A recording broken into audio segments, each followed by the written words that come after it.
Welcome everyone to the season finale of Coast to Coast, proudly brought to you by West Coast Health and High Performance. Whether you want to jump along to a few fitness classes, you got some injury rehabilitation to get through, maybe a few body ailments. I tell you what, I've just got through the first and probably only season of Dr. Death, and oh boy, oh wee, Dr. Dunch, you align yourself with a poor medical practitioner and you are in all sorts of trouble. Death from a physio? Probably not. But go to West Coast Health High Performance just in case and they'll sort you out. Boys, it's been a long time coming and apologies to the fans out there that this has taken so long to record. But finally, I haven't seen you two for a few weeks. Oscar Allen, Hamish Brayshaw, welcome to the studio. What a plug. Yeah, the best plugger in the game, but as you mentioned, we do have some serious apologies to make. Yep. My first apology is probably for the back half of the year. I felt like we were consistently uploading earlier and then a couple concussions, a couple of injuries here and there. Quarantine made it difficult. So firstly, apologies for that. Yep. I apologise for not a lot from my end because I was pretty much available every day. It was more so the AFL that were throwing our boy Oscar around in terms of quarantine and the like. It was Oscar's concussion that hurt him for a couple of weeks. He's not someone we can really drop from the lineup too, is he? Nah, very tough to drop Oscar from the lineup. We'll wait and see. Yeah, we'll wait and see how we go. But apologies. The only apology we do have, or that I have, is for the last couple of weeks. It's taken a while to get here to culminate the season of Coast to Coast, but we are here. You're in for a tremendous episode, and if that early plug is anything to go by, we're in for a goodie. You are, and seeing as it is the season finale, if you will, we wanted to do it properly. So I was in quarantine for a couple of weeks. And none of this Zoom stuff. And there were suggestions that we could do it over Zoom. We thought, no, we'll do it in person, and then we'll touch on it later. I had a little clean out. We went under touch the dock on that later. And had something cleaned out going into the off season. So we were missing for another couple of days for them, but we're in the right place now and we're ready to crack in. Yeah, and the boys got out of quarantine and there was some enjoyment to be had before we came to the final instalment of this season. Well, we'll get to the Brisbane game in just a moment, so why don't we just run through Oscar arriving back in your condition, what it was like to then go straight to 2 weeks and then to jump straight into surgery. Take the floor.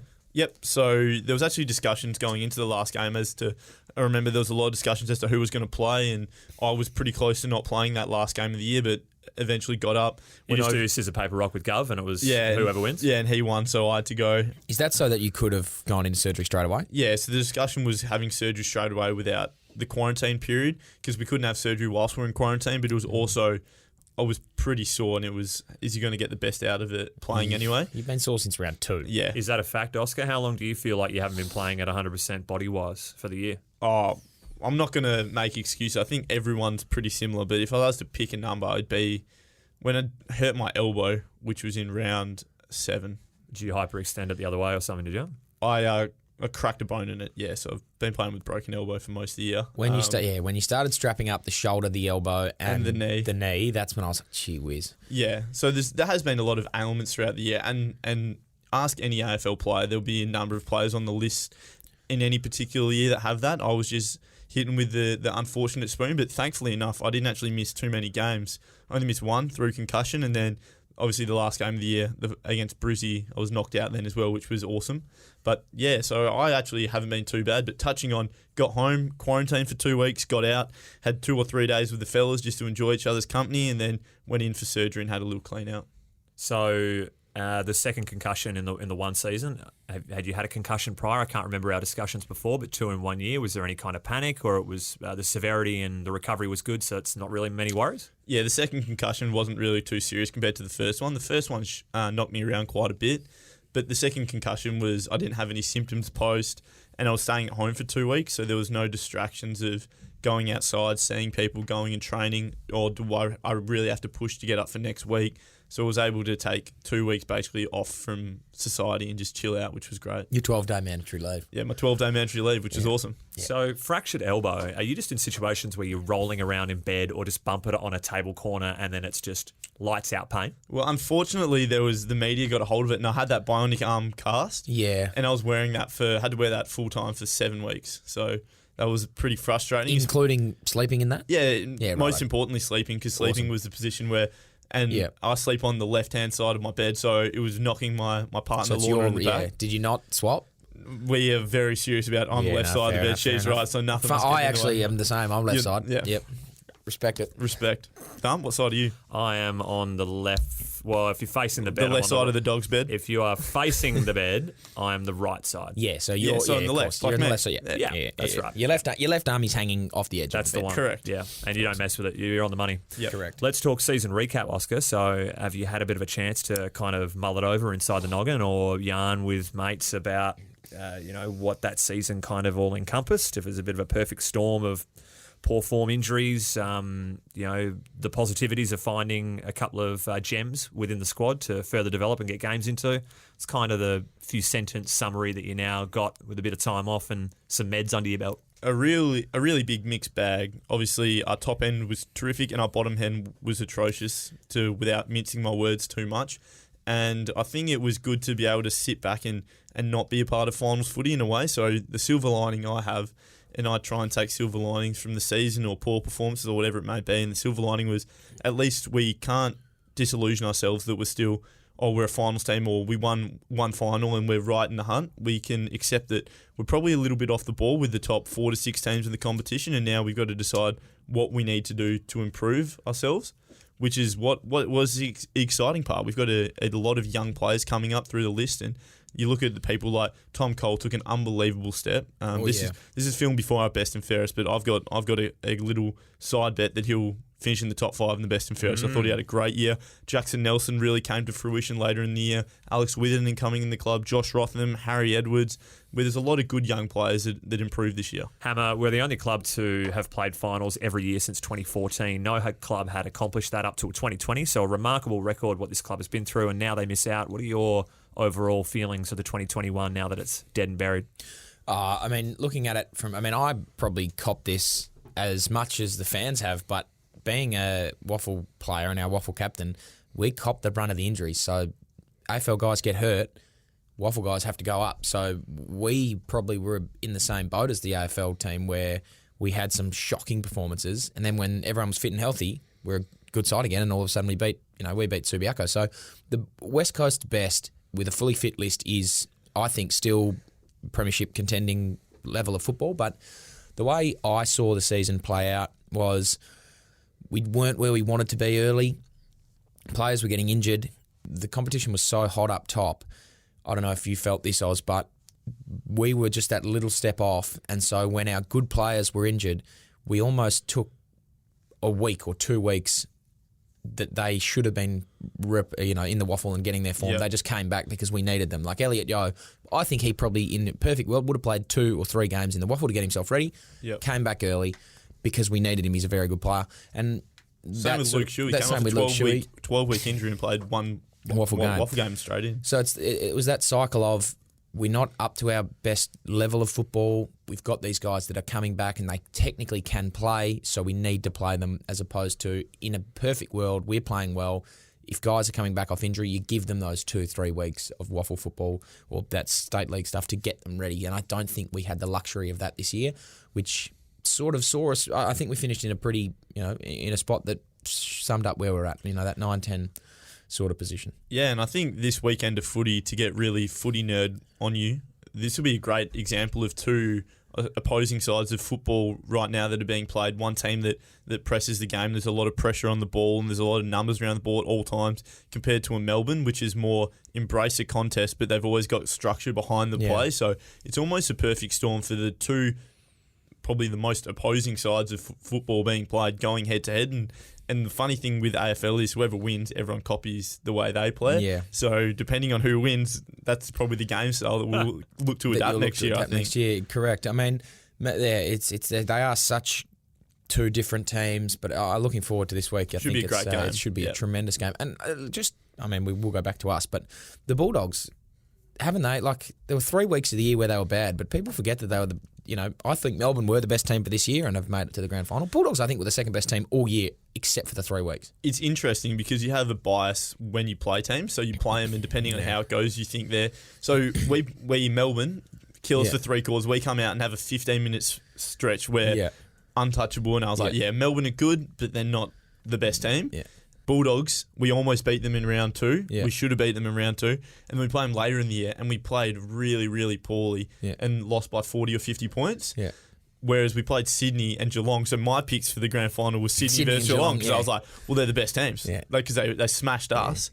And it's funny how that's not the actual way it works whatsoever. Yeah. It's just your own opinion on it. To add on to that discussion, boys, so AFL GF, who's going? You two heading along for a bit of a gander? I'm going. Yeah, I'm going. How many tickets do you get? Mate, so it has been a Brayshaw bonanza over here. This is going to be tough because it's almost going to feel gloating for some fans out there that can't get a hold of one, and you're about to flex a handful of tickets, no doubt. Well, yeah, obviously, I mean, Angus is playing, so... Oh, you get heaps from him. We're going with an allotment of Melbourne tickets. Do your family over here, or are they stuck in Melbourne? I've got... Most of my family is over. Are your mum and dad still in Melbourne? Or? Well, no, mum got over here on compassionate grounds a while ago. My grandpa's pretty sick, so she came over through that, and dad was pretty much a week later than her. So this was before Melbourne had made the finals, grand final. They were always going to be in the finals, but before the announcement of Perth and whatever, they had come over for compassionate reasons. But it turns out that most of us will be here, so it's going to be a good result and a good allotment of tickets from Angus for family, and then Angus has been hit up by a lot of his friends.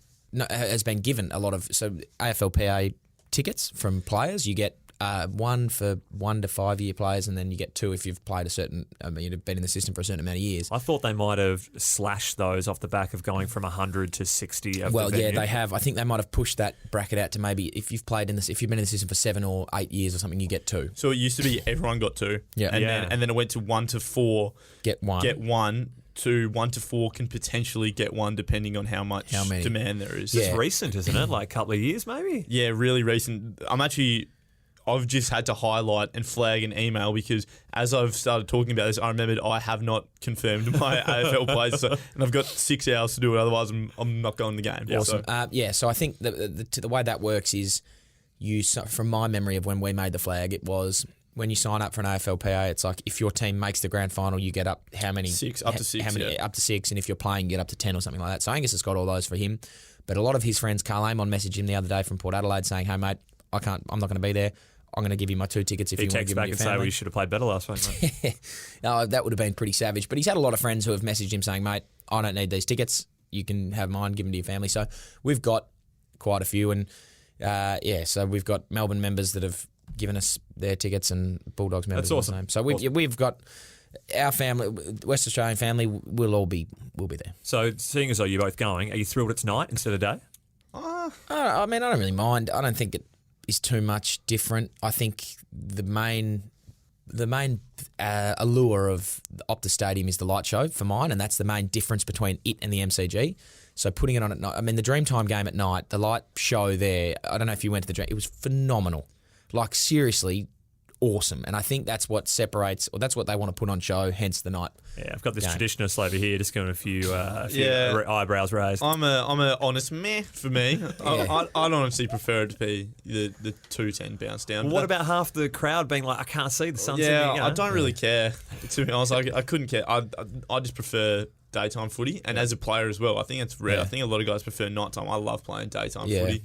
And it's just the way I am. So they had odds going around on Sportsbet, Gamble Responsibly, of who the acts were going to be to perform at the grand final. So do we know who is the act? I don't think it's been announced as we're recording this. Okay. So I think this market's moved quite a bit. This is probably 3 weeks old. We're not allowed to bet on AFL, but are we allowed to bet on who? No, because I've got word of who it might be. So I'd be in some trouble for betting on it. Wink at me when you say the one. Emphasise it. Yeah. So at the top of the list, it's Birds of Tokyo paying $220, which is interesting because they've already performed a grand final over in Melbourne. Yeah. They've got a couple of members of the band that are Perth. Not all of them are from here. Pendulum at $275. You imagine the house, just a few bangers there. Spacey Jane at $6. Eskimo Joe locals $8.50. Yep. Shock One $10. Severe drum and bass. It'd be interesting. I don't even know who they are. It's probably a bit older from you. San Cisco at $13. Great, I love San. My first concert I ever went to San Cisco. Is that right? Yeah. And Jebediah at $13. So gamble responsibly. Get on board. You didn't wink at me throughout that whole thing, so no winks. I'm at a loss. That's okay. I mean, as long as it's not meatloaf. Did you see Demetrio come out and talk about that recently? No, what did he say? Can we bury the hatchet with that? It's just so far gone. He said that his price was upwards of $500K of what they paid him. And it was the biggest mistake he's ever made. He's in charge. He almost pulled out for stage fright. So he called him when they were all at this big CEO's presidential lunch the day of, and there was rain teeming down at the G. And Meatloaf was scared he was going to get a bit of shock one, a bit of electricity going through his veins, and then he was saying, "I'm going to pull out." And Demetrio was like, "Well, you can't do that." And in retrospect, he should have, because dished what it was up he? on a He was platter. sick. He had chewy in his mouth. It was disgusting. I remember Ed Sheeran.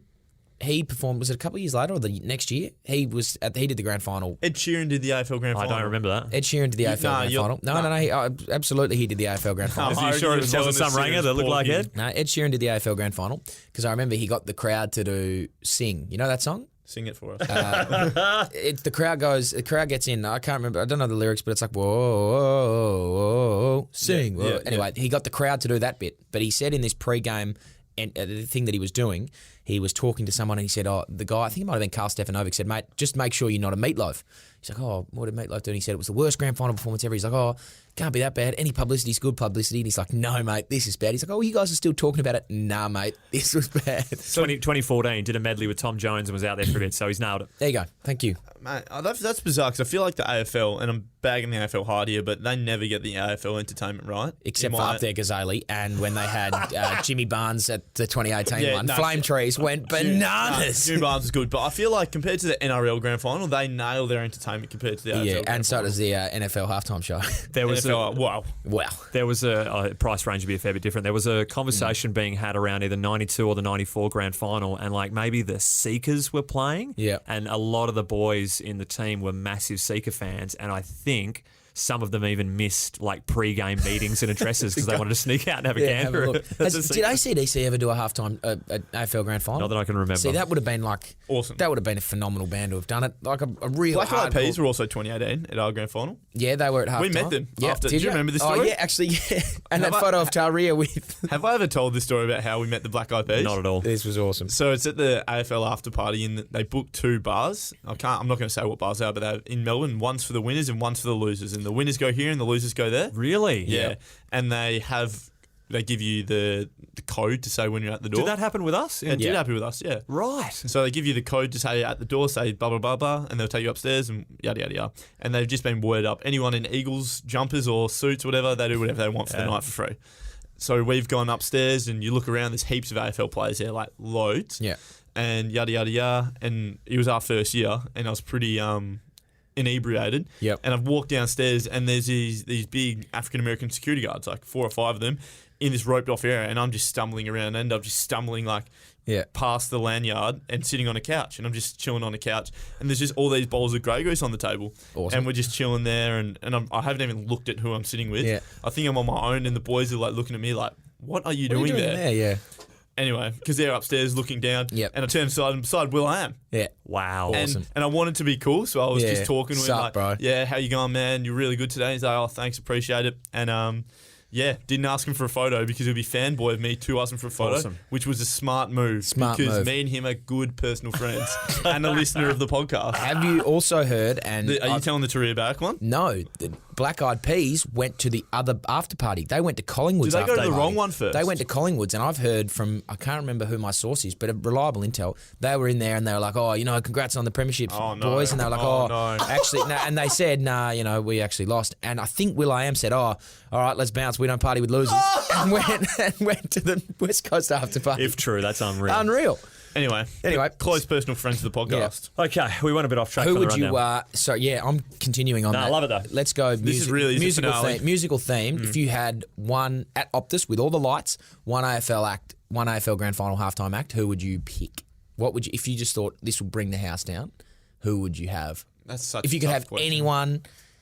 Without being biased about who I enjoy the most, it isn't this band, but I would have to think AC/DC would be something pretty special. AC/DC would be phenomenal for a Perth gig as well. Oh god, yeah, and the connection there. Yep. But is that too much of a Freo flavour now that they play so many AC/DC tunes that they're correct? Maybe. Ozzy, what do you reckon? You and me love a bit of Metallica going on. You get two songs. Metallica would be mine. Yeah. You get 2 songs. Can you imagine? You've seen the college football Enter Sandman thing. Imagine them playing that live in front of 60,000 people at halftime. Unreal. With the lights going. It'd be bananas. It's so different. What would your other song be, Thump? Enter Sandman and what? Give me a minute because that's a big decision. Yeah. I'm not going to say that lightly. It's a tough one because I think it needs to be an Australian band, right? Yep. personally, I'd actually really enjoy Tame Impala. Yep. Performing. But they're Freo. I'm pretty sure they're Freo, aren't they? Yeah, well, they're Australian. Yeah, Anyway. they're Australian. They'd be my choice. All right, hang on, Thump. I'm just writing down. Yeah, I've got a little list here. So I'd kick off with the song that I'm writing down. Okay. And I would finish with Enter Sandman. If you only get 2 songs from Metallica, which would be my choice. You can't leave Sandman out, sadly. Sandman would be last. Yep. I've got here 1, Fuel, and Justice for All, Harvester of Sorrow. I'm probably just going 1 because of its sheer length and notoriety. And for a similar reason, for sheer length and just absolute rocking it out, I'd be For Whom the Bell Tolls. Can you imagine that? The whole crowd going and you're just hearing the big bell to start with? Oh, it'd be phenomenal. Anyway, that's just Very a couple good. of Metallica fanboys going after it. Maybe one day. Certainly not at Optus, though. It was nearly at Optus one day. That I had tickets to go to Metallica With the Chi. with Chi in 2019, and it got cancelled because James Hetfield didn't come over. And anyway, And that was the day it was before the we were day going to before Cambodia. we flew out to Cambodia, which would have been a 4 a.m. at the airport, and me and Chi would have been like And our rolling. flight was delayed in Cambodia. Do you Flight was- remember? yes. We were stuck at the Cambodia. No, not Cambodia. at the Singapore airport for like a You say stupid number, amount of and I'll hours. say something silly as well. I reckon it was like 9 hours. I was going to say 12. Yeah, it was a long Wow. time, and I reckon I would have had 50 dumplings. Yeah, But- no, we were in the lounge, and there was free dumplings everywhere. Just kept getting. And Oh my God. Were It you was- flat as a tack or what? Me and Chi were so shattered. And this trip was so funny because Hammer, Josh Smith, Archie, and Fraser McGuinness were all on the trip, and you guys were all out of contract at that stage. Yeah, we were all out of contract. And like there was everyone knew that not everyone was going to get a deal. Yeah, it was hilarious. And remember we did our first running session, and what Simo said to you? Yeah, I was fat as a house, so I didn't know if I was getting this is well off topic, but it's a finale. Who cares? I was fat as a house. Man, 'cause this is so funny. I got in my exit interview in 2019. I was like, all right, Hammer, you're 50-50 at the moment. We don't know what we're going to do with you. We'll let you know in due course. I said, look, the Cambodia trip is in 3 weeks. I'd like, if it's okay, regardless of my contract status, would I be allowed to go? Yeah, no worries, mate. We'd love to do that. Love to have you go over, no worries. Best trip ever, by the way.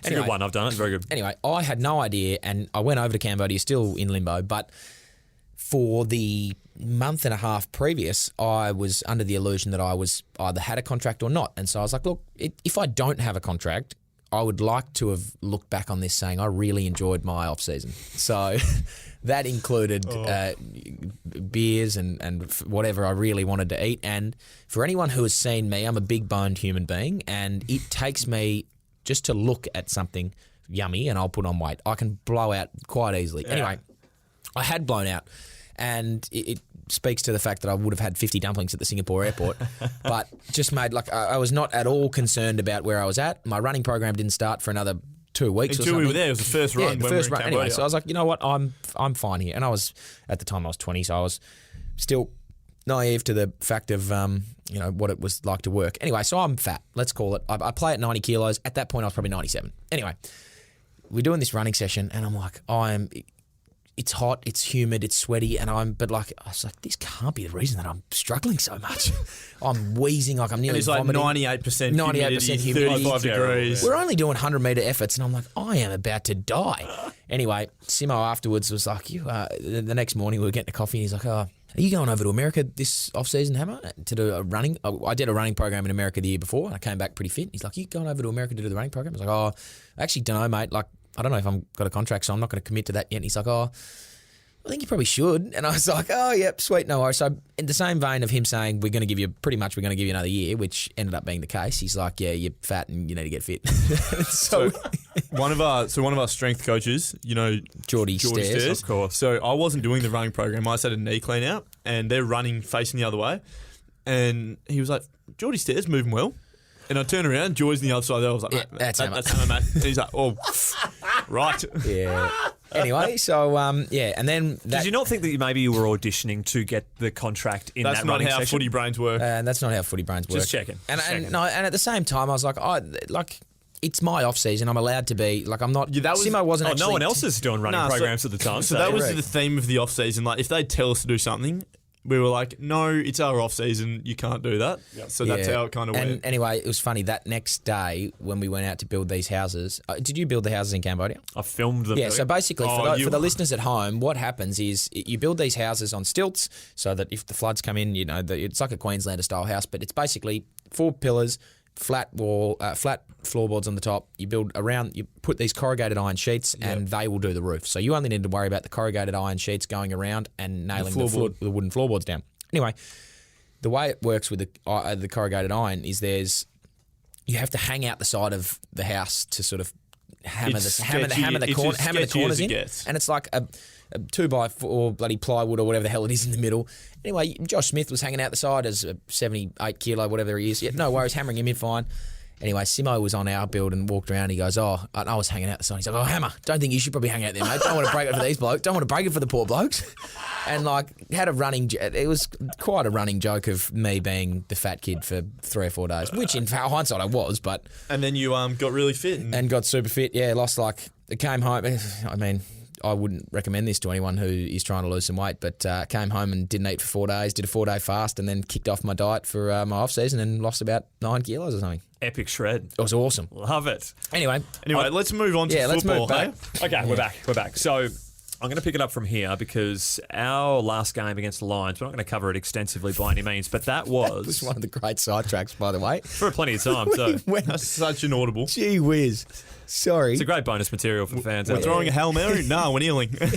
So wow. We're going to talk about the Saturday of our last game being the trifecta, or it was the middle game, actually, of just the craziest Saturday day of football I think I've ever seen in the history of home and away football.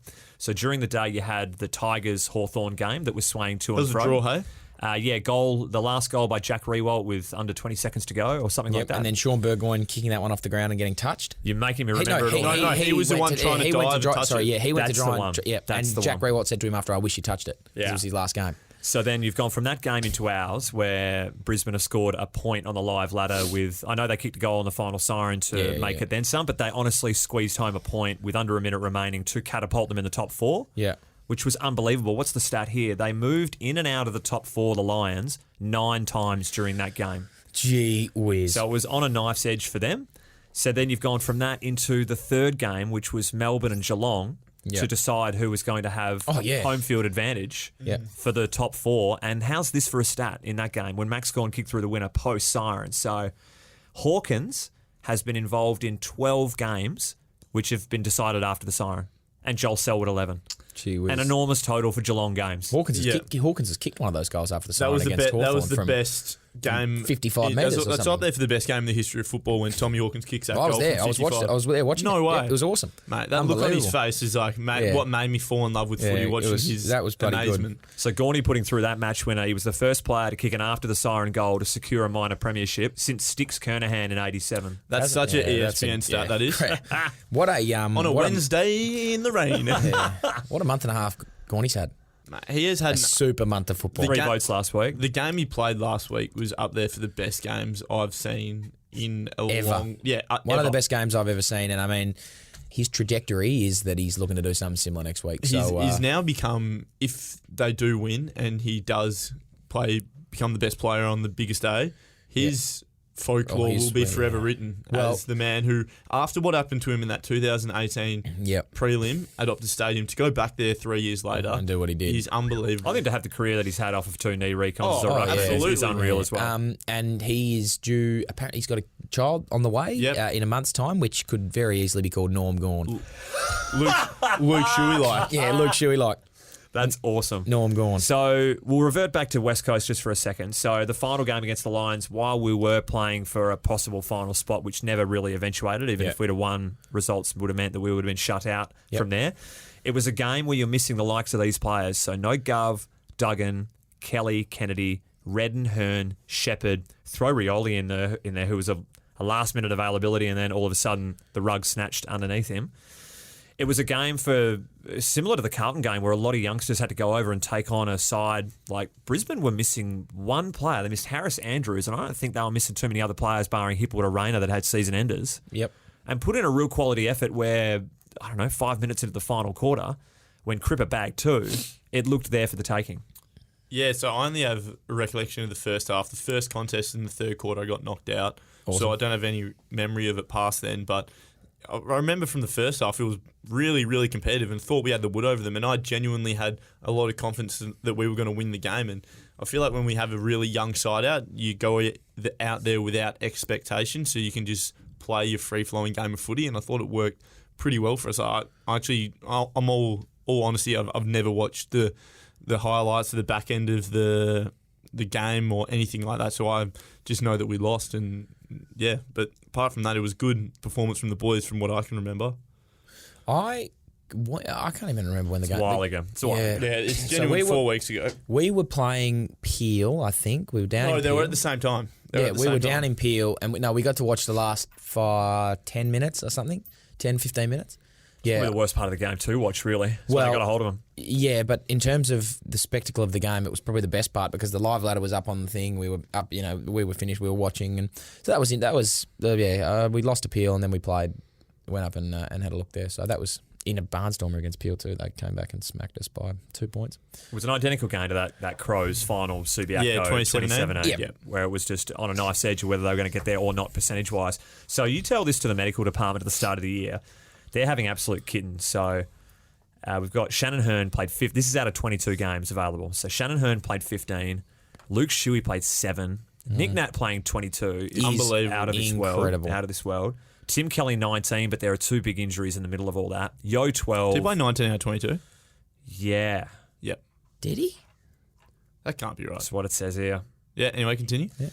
Elliot Yo 12, Duggan 14, McGovern 15, and they're really Barris 16, Josh Kennedy 18, Liam Ryan 14. Filming this before the best and fairest, which is tomorrow night. So Nick Nut wins, in my opinion. Yeah, and then it's and then it's Andrew Gaff second. I think it's Andrew Gaff second, and then it's anyone. And then third. I reckon Dom Sheed third. Yeah. And then after that, it is a rabble. So you could see anyone up on the leaderboard. Yeah, I think it is going to be. I mean, Nick Nat has all but won it. Yeah, Nick. Yep. So no point doing hammer time votes, really? Just Well, no, sum it up. I mean, we can do it. So you got him? Yeah, I didn't do any for the last game. Didn't watch it, didn't care about it because the Hammer Time votes had already been, it was already a lock. So Right. Nick Nat wins the Hammer Time votes for the season. Congratulations, Nick. Yeah, give me your predictions then, boys. You probably, hang on, you knew the best and you fairest? knew Nick Yeah. was a runaway early. I think Andrew Gaff came second in the Hammer Time votes and Tim Kelly came third in the Hammer Time votes. I also think if Tim Kelly did play 19 games. he does come third or fourth in our best and fairest. So the Hammer Time... Remember, he got injured midway through 2 of those games, so you could essentially say he played 17 full games. You know, okay. So I still think the Hammer Time votes was Nick win, which I think will win the best and fairest. So I've done my job. yeah. Gaffy second, which I think will eventuate, and then I had TK third for Hammer Time, which I think is touch and go. But I think I'll hit the top 2. I'll go Nick to win the best and fairest. Yep, all Australian for Comfortably. the list. Yep, Yeah. comfortably. Andrew Gaff to come second, comfortably. Third is an interesting one. So if that is true with TK, I'm not doubting you, but I am doubting you. Yep, sounds it. That 17 games makes more sense if he missed a couple. Yep. Okay, I'll go Dom Sheed to finish third, TK fourth, and then to round out the top 5, it could be... You want your Smokey in there? You want your Tommy Coles in there, don't you? Well, the top 5 could genuinely be Tom Cole, Tom Barras, Reddo? How many Reddo, Reddo play? Reddo missed a couple, didn't he? Reddo, Jack Darling, anyone could be in that 5. So your 3-2-1 is Sheeta 3, Gaffy 2, Nick 1. Nick 1. Righto. Do you have clauses in contracts of where you finish in club champs? Some do. Yes. Okay. Yeah, there are, but however, this year there's also a bonus for winning the best and fairest or coming in the top 10, but it's been scrapped this year because of COVID Really? reduction. So That's stiff because Nick's a bit short of coin, so I think it could have used Yeah, it. Yeah. so I'll go Nick win, Gaff 2, and I will say I'm going to stick with my Hammer Time. I'm going to say, TK probably not going to come 30. Sheeta third or even it's tough. I don't know how many games Reddo's missed is the only thing, I think he missed quite a few. He missed 4-ish. Maybe my stats are not great here. I'm going to go Reddo 3. There can Nick, be, Gaff, Reddo. there can be some unbelievable in the top 5 Yep. this year. Nick, Gaff, Reddo. That's my 3. Reddo missed 4 games. in That'll be total. my 3. All right. So let's have some other awards, boys. I'm going to throw a few at you here. Yep. Most improved? Or is most improved kind of, they just do the youngsters? There's no most improved anymore, is There there? is no most improved. Okay, No, so best youngster. Best young player. I would... Best young player. I think it's quite obvious who it'll be because they don't necessarily do it on just first year. I'm going to say Harry Edwards. I think that's probably the lock, eh? I would say probably Harry Edwards too. Yeah, I think we did Tossing it. up Luke Foley, but I think Harry Edwards is I probably think it the was best in between young player. Harry Edwards, Luke Edwards, Connor West, Luke Foley, but Harry Edwards wins Harry it. Edwards for mine. Yep. Xavier O'Neill's even in contention, but Harry Edwards wins it. Yep. Who's winning best clubman? Me. Nah. Get a canter. Best clubman. I mean, Liam Duggan's just the best I guy. think isn't Duggo he? wins it. Yeah, he's the best fella. But like, What does he do? well, he did that Richmond. Best He did fella. that Richmond thing with Teddy, Yeah, stopping when to the jumpstart van the broke down. car. Yeah. Just the nicest guy ever. But I don't know what the criteria for best clubman is because it's tough in all the quarantines. It is an unsaid criteria. There's no. Yeah, just an unsaid like you're the best bloke. Does it have to be a player that wins it? Yeah. Oh, yeah. Okay, well then Duggo for mine. Yeah, Okay. So Potentially Hutch. Farewell. yeah, Duggo. I want to throw a few fun ones at you. So who's going to be best social media turbo for 2021? Who's the worst on social media? Jermaine Jones. Yeah. Yeah. Easily? Yep. Yeah. Okay. Who's going to forget that the event is on and maybe miss it? Could be Jermaine Jones. Jermaine nah, Jones. nah. Who's going to forget that the event's on? Oh, Yes, that could be Harry Edwards too. yeah, it could be. No Harry one Edwards. could be getting the award. Yep. Awesome. Well, actually, there might be someone coming out of surgery who just is hopped up and forgets. Someone is missing it through surgery. A number of players. will But miss it. can't say, I can't think. say, can't Yeah, say. can't say. Okay. Easy. What about who's going to get the MJ Bale Award for best looking rooster? All dolled up in the suit. Oscar wants to say himself. Nick always looks good. desperately. No, I was going to say Nick actually, looks dope in a suit, but Jack Redden's pretty good looking. yeah, he's a really good looking. He's a fella. very I was good just looking saying, rooster. I just went to MJ Bell, got my suit done the other day. So Nice. Anything alternate in colours or just stocky stand? God no, Black tie, God no. tux. Yeah. Correct? Just Yeah, checking. correct. Just checking. Nice. Who's in line to make the worst speech? Harry Edwards. Oh, yeah. If he no, because he's pretty smart, man. Like, he'd Yeah, talk- he is, but he's too smart that he's too self-aware and then he doesn't care. I reckon, no, not the worst speech, but Gaffey's speech will be very short and sharp. I don't think he'll go too deep into a speech. It'll be, thank you very much. Thanks to everybody. Hope Coley comes fifth because His will be funny he'll as. be so funny. Excellent. Let's hope for the best. Because he's like very humble on himself. He'll be like, Yeah. there's no way I come fifth. Yeah, it'll be hilarious. Anyway, yep. So, we've never had this. Hang on, this is a stat. So, in 28 years, we've never had the same top 8. Doesn't surprise me. Yeah. That's pretty. Different combinations Wait, throughout. wait. There's never been. In order or No, at all? At all. Wow. That does surprise me. That is unbelievable. Yeah, I know. How good. Is this the in first 28 year? years? Or this is So this is the continues? first time in 28 years that we've had this. No. This is in 28 years. There's still never been the same combination of 8 teams. Wow. That seems impossible. That's pretty impressive. Yeah.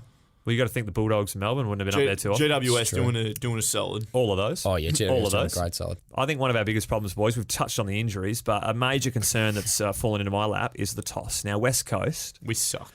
they finished 17th on the ladder in terms of where you've ranked on winning tosses. Now, Luke Shuey was only out there 7 times. Yeah. So where are you sticking the blame here? Do we just get a dedicated toss man and it's like just ride the hot hand until they've got the best record? Because it's just not working, mate. Yeah, well, I mean, for me, Does the captain have to do the toss? no. Nah, no, because no. you might send in an Indigenous player. Indigenous if it's- round, Are they the a captain for that miles- week? A milestone player. Yeah. So, like, say if Luke Shuey was a captain every week, but it's a running gag that Jake Warman's really good at the toss. If Luke Shuey was the captain every week, but Jake Warman does the toss, I reckon they'd be like, well, Jake's the captain. yeah, they'd have to be like, he is the captain. Possible. Nah, well, I mean, you can see, because you send players in for milestones, you send But players they're in the for... captain for those days. Are they not? No, your captain's still Luke Shuey. Do you have the rule that is ammo footy where like you're not allowed to go up and talk to the umpires directly at quarter times? Is that just an ammo rule that only the captains can do that? It's supposed to be that way, yeah. If there is a big issue, they say, go through your captain. Yeah. Which I don't mind. I need to go to the toilet to pee really badly. Cool. You know where it is? Yeah. Have you got back or neck pain? Are you rehabbing a sports injury and need the best in physiotherapy care? Or are you dealing with arthritis pain and want to start feeling better? Visit West Coast Health and High Performance. It's located where the Eagles train at Mineral Resources Park. Their team of experts will design an individual program for you to get back on track with your health. West Coast Health and High Performance. Book an appointment today at westcoasthealth.com.au. Before we forget about best and fairest, the Ben King one. This is unbelievable. So Ben King, for those out there that are unaware, he kicked 47 goals for the Suns, the struggling Suns for 2021. Didn't finish inside the top 10 for the BNF. Is that shocking to hear? It's the most shocking thing I've heard all year out of football, just about. Like, what more do you want the kid to do? He's how many goals? He's what? He's finished... That's good enough for top 5, isn't it? What did he finish? He finished like 10 goals or something off the Coleman medal. That's what I mean. He's top 5 for the Coleman, maybe, or there or thereabouts. Yeah, Yeah. top 5 for the Coleman medal and is in his 3rd year. I'm so confused by this. I couldn't believe it. The names that finished ahead of him. I mean, yeah, they're reasonable players, but they haven't. What's the criteria? Well, maybe something like that makes them completely get a new system for their voting. If something like that can slip through the gaps, I dare say. I don't want to bag people out, but so I could see if he was like a Josh Kennedy, right? And it's like he's done it for 15 years. We expect him to put 2 to 3 through the sticks every week. Every game, yeah. I could see him possibly falling later in the top 10. Yeah. If you're like, he kicked 45 goals, it's a bit of a down year because he's done it for 15 years. But as a young player, kicking 47 goals in a season. 47 goals, how is he not...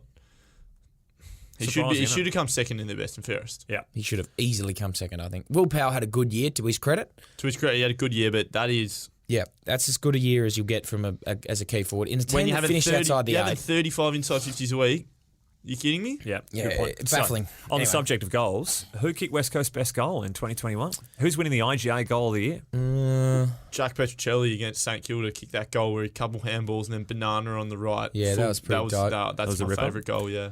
So the fans have voted JK's in, and then the debate comes in about Richmond one. time and moment. It was a dope goal. You're right, that is probably the best goal. That was a phenomenal goal. I mean, like, looking at it, it's not, if you just take the goal in and of itself, it's not the hardest goal that he's ever kicked, and it's not, Do we do like a mark of the year as well, or do we just do a goal of the year? I'm sure we don't do one personally at the club for Mark of the Year. I don't know how many contenders there'd be. I'm just thinking my little dangle against Cole. Yeah, your little dangle was pretty good. Would have won it. It's right up there. Yeah. I don't think JK's Liam goal Ryan took goal of the year, anything by the out. way. Did Nah. Yeah, I'd have JK's goal of the year on I think so too. time and moment. I liked Elliot Yeo's goal against the Pies, which was a check side from about 45 out, but we were getting absolutely dinsed. we were down by 10 goals. Yeah, I remember. If that was fresh, that would have been cool. Correct. Was it Langdon that kicked one this year where he like grabbed it with one hand and like did a little pirouette and just like drilled it? That was he pretty had one cool. of them. Liam Ryan's fancy footwork against the Bulldogs over East was up there in the That was the conversation start as of the well. year. Yeah. That was this year. Yeah. Wow. Yeah, Anyway. long time ago. Gee whiz. All right, we're coming to the conclusion. Let's speak a little about the retirees, boys, players that you're certainly familiar with. So Mark Hutchings, Nathan Vardy and Brendan Archie have hung up the boots. They're no longer going to be playing at the top level. Why don't we speak about how those were received amongst the playing group and going through the emotions with what you would call mates? Aussie? Well, I wasn't at the... they announced it in front of the group and I wasn't there, That's a good so point. I'll pass it to you. Yeah, really, well, all of them are pretty mature guys in the fact that they probably knew that they played for as long as their bodies could or as long as they really wanted to. So they all, I suppose, had accepted it. I think the first thing with that stuff is when you've accepted it, you can make a chance to really speak to the playing group as a whole and express how you're feeling, and they did that really well. All three of them being really, really important players. He came here with Archie in the end of 2017, and he's played 35 odd games, I think, since he came over here, and it'd been really unfortunate with injuries. It's like 10 one-year deals in a row or something outrageous. It's got to be a record. No question. And then Vard's obviously playing that huge role on grand final day. Another player who he was saying to me when we were having a couple of beers together, he said, I played 11 games in my first year, and I thought I'm going to have a 250-game career. And then he proceeded to play 7 in 70 in 7 or something like that? 7 in 7. Right. Yeah, so he played 11 in his first year and then 7 in the next 7 years at Geelong before he came over here. So that was a knee, hip. He had a whole hip replacement, had like 4 or 5 surgeries on his hip. So, yeah, unbelievable. Yeah. And then Hutchie, just one of the better clubmen that I've been around at the club. Yep. So professional. To get 120 games out of someone who was drafted and then delisted his first year, to get another shot, went back to the WAFL, toured away, and congratulations to all of them. Yeah, well, 2 premiership medalists and, very well deserved. Yeah. Were you at West Perth when he came back for that 1 year? I was playing Colts, so I might have even been playing 16, so I was a lot younger. Right. But I do remember him absolutely chopping up. Did he go close to Sandover that year? He won the Simpson on grand final day against East Perth. Yeah. Who were the West Coast affiliate at the time? Was the alignment? I reckon, yes, they were. They were the affiliate. I had this conversation with Jamie Cripps. Yeah, okay. So all the over East players were playing for East Perth whilst he was still playing for West Perth. He obviously wasn't on the list. Yeah, right. And then obviously got drafted by West Coast and then had to play for East Perth when he was playing WAFL from there. Yeah, okay. But he originated from East Perth. But did he win the Sandover that year, or how close did he go? I think he went close but didn't win it. Who won it? It's a good question. Well, I can't be bothered finding out right now. Nah, it's a tough one. It's a good question to ask, though. Nathan Vardy leaving the club, and you've got Tom Hickey, who left the previous year. It's left the ruck stocks in a real interesting position because you got Cal Jamison, who they toyed with late in the year to play a bit of ruck. Harry Edwards, I think, has got a future there as a backup ruckman. Depends where you want to play him. And then Bailey Williams probably didn't take the step that I guess he would have wanted to have taken this year off the back of a limited pre-season. Whether they go to the draft or they try and recruit a mature age in the off-season is going to be a real interesting one to watch from a list perspective. Yep, it is. I mean, touch wood, you get another year like out of Nick that you have. But this would be the first time almost in his career that he's had a full year. So, I certainly wouldn't be banking on him playing 22 games again next year. And I think you've got guys that can play that role, but at AFL level, you don't know. And Oscar, you're dead, so I don't know if you can physically do another year of backup rucking. So don't look at me when you're having this conversation. Yeah, so I think it's an interesting question whether you go ruckman. Is sort of it's so hard to draft a ruckman that is then going to play straight away unless you pick one who's just been dominating the state leagues. Once again, this grand final this weekend is one team who has a ruckman who is their most important player. Yep. And the other team who have ruckman who Steph Martin actually came in and played a pretty good role. But for the first game since round 12, was it? For the majority of the season have gone with the mindset of we have a ruckman in Tim English. We'd rather put him at full forward and have... Just get midfielders that... Just have midfielders around the ball and almost have no, I suppose, recognised ruckman. So once again, the landscape of AFL footy in terms of ruckman in the future is very, very interesting. It's an interesting call for the Bulldogs to make that when they've got the best midfield in the competition. So it's not, these are the best players. We back them to win the ball at ground level and harass their opponents and read the oppo rather than get first touch and first use. Well, it's what Subiaco did at WAFL for so long. They never really had a recognised ruckman and they just went, you know what, I've got these mids, Cole Horsley, Lee Kitchen, and Josh DeLuca that just can dominate. So the first half of the Western Bulldogs Brizzy game, I think... From memory, Oscar McInerney was spiking the ball out of the area. Yeah. So he was realising he had dominance and just whacking it 20 metres forward and giving them field position. So your midfielders couldn't then impact that first contest because it wasn't at their feet. Yeah. And then it almost seemed like once that happened, they realised, the Bulldogs, we need to bring in Steph Martin. So to just negate the stoppage as much as we can. Yeah, to get it in and around our especially midfielders. Against Maxi Gawn, because that's a tactic he'll move. He'll just spike it forward if he's got an unrecognised ruckman near him. Will he? Because they've got such a good midfield too. It is going to be a great game. I'm excited. But I think you either look for a mature age recruit if we're looking for another ruckman, or you've got to put a lot of work in and get some size on the young fellas. Well, let's touch on it. The WAFL season hammer. Let's give you your overarching thoughts of a season recap, if you will. Well, yeah, it wasn't our greatest. It wasn't the best year of football for the WAFL boys, I think. We started pre-season in January, given the fact that we didn't really know we were going to have a team until... Real late, wrangling of players. Yeah, it was like December. There was something that we found out we were going to have a team, and it was like, look, we can't train earlier because we just don't have numbers and we haven't got anyone around to everyone yet. So we started training January, and the restrictions we had in place mean we can only, take boys from amateur clubs. So not only were we... hindered in that respect, we were also starting in January. So we were, in hindsight, we were quite a way off the mark. Took us, 6 weeks into the season to get probably fit, which is, why, fingers crossed, if we have a team next year, I would like to start pre-Christmas so we can get that into us. But we got going after a pretty poor start. Fitness of the AFL boys helped, but we had fitness of our WAFL list get better. We had experience in our WAFL list. So guys like Joey Deegan, who's a really, really good amateur player, that's what he started off as. And I think pretty much halfway into the year, he developed into a really good WAFL player just from that experience. And same with a lot of our guys. So we developed that. We added Jared Garlett to our list, which really helped with some experience there. So we got better at the bottom level, which I think really helped. And along with the fitness of the AFL side, that was where we sort of found that purple patch in the middle of the year.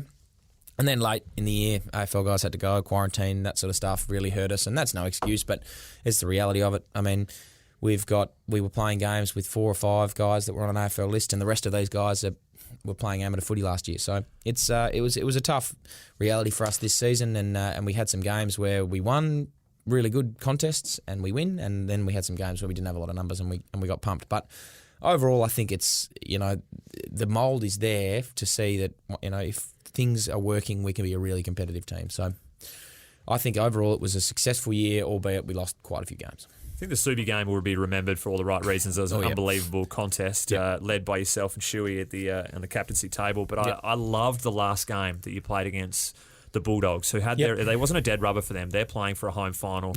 Percentage pending, and even if Subiaco got done by Peel in the last game, which it looked like being for a little bit, was within a goal. So they had plenty to play for, and they came out 6 goals to nothing, and we were calling it, and I thought this is going to be one of the worst games of footy, because he hadn't got the ball past the centre line at that point when it was 6-love. And to fight back and get it to within 23 points with the lineup that they're going into, it was an unbelievable effort. Yeah, I said to the boys afterwards, I mean, we were walking off the ground and the game was finished, our season was done, and I called the boys in and said, look, lads, that typifies our season right there. We were 36 points down and we hadn't even scored, and the fight that we all showed, the resilience that you showed to the AFL boys and our WAFL guys, like that sums up what we've been about all year, and you should, all of us, I think, were really proud of the effort we put in that day. It was a tough opposition. They're going to go well this season in the back half of the year, but to put up the fight we did, I thought was a real tip of the hat to the boys. Good quarantine viewing, the last game, Oscar? It was. I remember watching it, and the exact thought crossed my mind with you commentating with 15 minutes to go.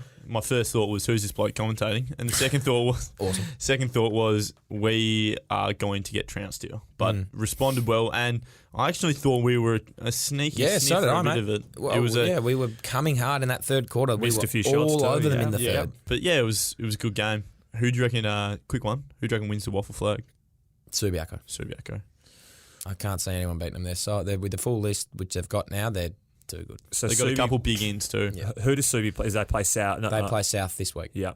I'm surprised they dropped Brock Higgins for that last game too, that final. Yeah, for the rookie ruckman. Anyway, that's well off topic. What do you honestly feel is going to happen with the WAFL next year, Hammer? What's your gut feel? I think the club would prefer to have our own side, and I think just with the weight of the West Coast Eagles name, I think that going forward, other clubs don't really want to align. That's a dead sort of system. I think our own team is preferred, and I think there'll be opportunities to look back at games this year and say when things were going well, it worked, and I think we'll have a team next year. You don't remember the days of where West Coast were being scattered around the WAFL, Oscar, but they were crazy scenes, and I remember the push-pull that was going on with senior coaches and the club administrators. Was it a show really? I wouldn't say it was anything like that, because it would work most of the time, but you'd get into situations where these WAFL coaches just want to win. Yep. And putting the Eagles players in these certain positions where Woosha wanted them to play didn't necessarily work, because the WAFL coach is like, well, I've already got 2 back pockets, or I need a midfielder, or I need a winger, and then they'd have this conversation on Monday. They're like, mate,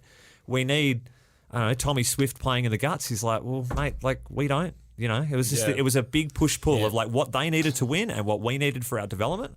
Such a small example, but when Alex Witherden had to come in and play Bunga's role, he just perfected it almost, or he'd had 4 weeks in the nets just playing that exact role. Yep. And is he guaranteed to have that kind of position where he goes out to another WAFL club and plays it? And he came in and it had to be a seamless transition, and that's the advantage of it. I think logistics-wise as well, the coach is having to watch 7 different games of footy over the weekend to see how all the boys went, and building relationships with the young players. They probably don't have as much connection. Yeah. The only other alternative is an alignment with another existing WAFL club, and we've done that. I think that's the most likely scenario if we don't have a WAFL team again. Yeah, we're certainly not going to go back to the building out system. So we get an alignment, or you wouldn't do scratch matches with yourselves every Saturday? No. God, no. I tell you, internal scrimmages. I tell you the one positive out of having alignment with a WAFL club is that reserves footy is actually important for the development of young players. Yeah, I think so. Because there are some players who are drafted who aren't quite ready to play league football because they're 18 years old and they're probably not quite at the stage, or if they're coming back from injury, they can ease their way in through reserves football. Yeah, I think that's the only positive. I find it interesting that they put limitations in place for West Coast not to dominate the competition. Yeah. But at the same time, when you do poorly, when there's an injury list, you got journos wanting to pot about how you're bringing the disgrace of the league down. And it's just such a oxymoron for me to handle from an outsider's perspective. It's very hard, because I was speaking to someone about it the other day. When we have the restrictions, even with the restrictions we've got in place now in terms of recruiting and the like, if we have a fully fit West Coast, we won't lose at WAFL. No. I mean, Subiaco have been the best team for 10 years, and they were probably they matched us, and we still, we got over the line, but it was very, very close. But, East Freo dominated the back half of this year, and we played them and we beat them by 50 points with a really solid team in. So, there is that scope of us winning every game, and it's like, you're throwing the integrity of this game out because you guys are just playing AFL side, like Peel and, when they won their 2 flags.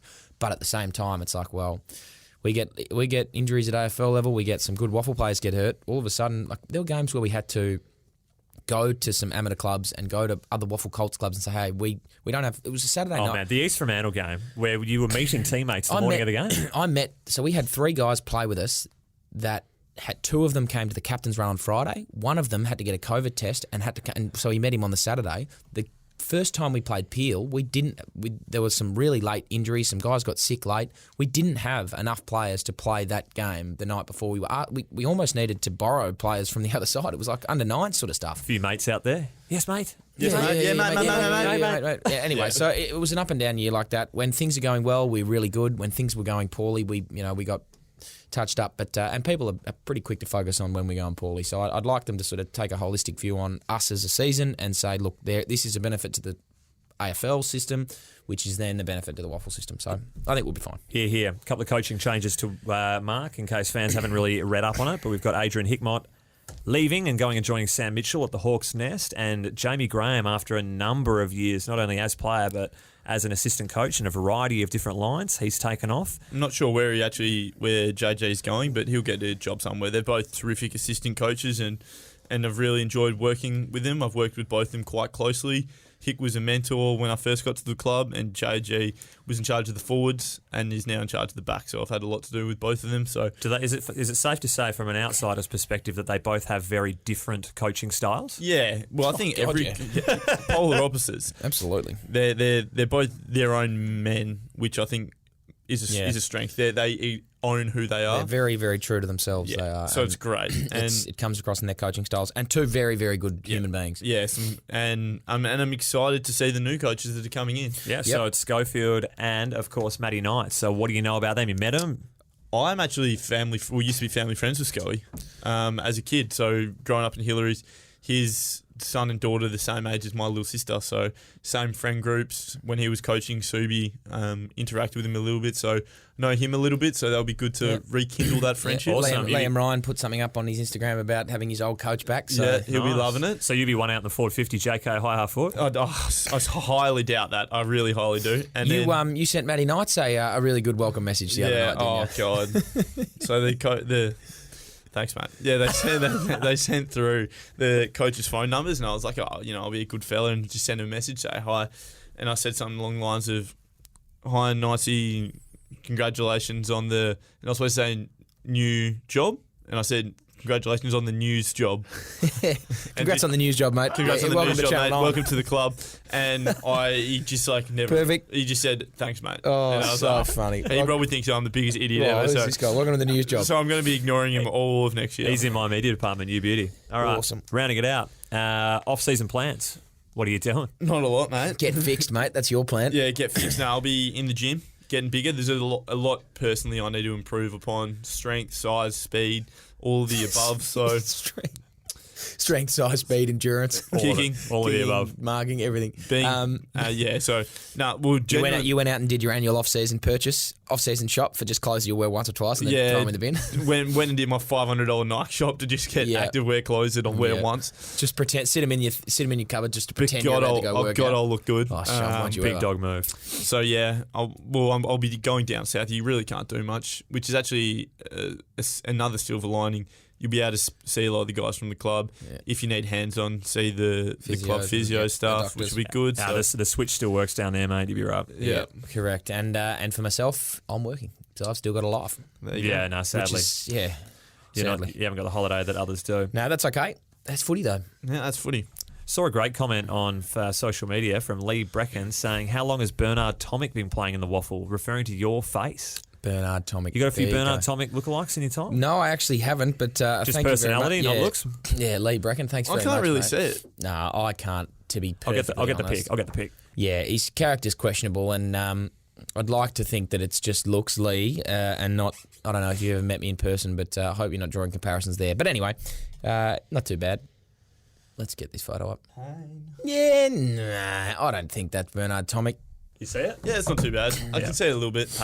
Hey, socials to finish, boys. I had a lot of people hitting me up, Oz, asking when we'd be, are we doing another episode? I don't want to keep checking every day, so apologies to those people. What a pain in the arse it would be to just scroll up on an iTunes account and just refresh, Unbelievable. Yeah, I had a lot of people commenting on you again with the chainsaw. It's Lack of chainsaw. People are commenting on like the West Coast Eagles Instagram post saying, "Where is the chainsaw?" So that's been the common thread throughout the season. Is where is the chainsaw? Just do one at Metro City on the bar when you're out and about. Yeah, we'll see. I'm more of a bar one local up north. You are a bit of a bar one. I do like bar one. So yeah, that's probably. I haven't got anything specific for the season, but a social media wrap up would be Oscar work on the chainsaw in the off season. Thank you. Apologies to all those who were waiting for this last episode to air. Yeah, genuine apologies. Feel bad about that, but it is what it is. At the same time, with the socials, and I'm sure you'll resonate this sentiment, Oz, is thank you very much for sending in your questions, sending in your support of the show. It has been a tremendous season, and we look forward